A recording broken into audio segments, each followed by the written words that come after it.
Ito nga yung nabili ko dito sa online na pinakamatagal kong tote bag. Dahil more than 1 year ko na itong ginagamit. Dahil kapag may anak ka talaga ay kailangan na marami kang dala. Mga pampers, mga tubigan po nila.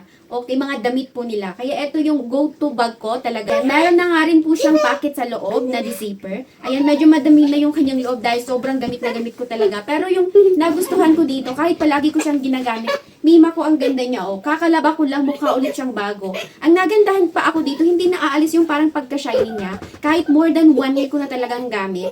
Okay, zipper closure na rin po siya mga Mima ko. Perfect din siya sa mga nag-office o di kaya naman ay nag-aaral. At sa mga palaging maraming dala.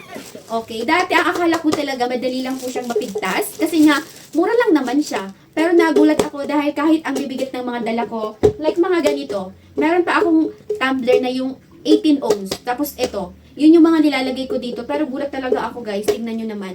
Kasi pala, double yung kanyang pagkatahe. Kaya naman kung ang hanap nyo ay tote bag na pang heavy duty, na mura lang talaga at affordable, ito talaga yung may recommend ko. Bago pa kayo maubusan, dahil sobrang dami na kayong nakikita kung bumibili nito, i-check out yun na yan sa ating basket sa baba bago pa kayo maubusan.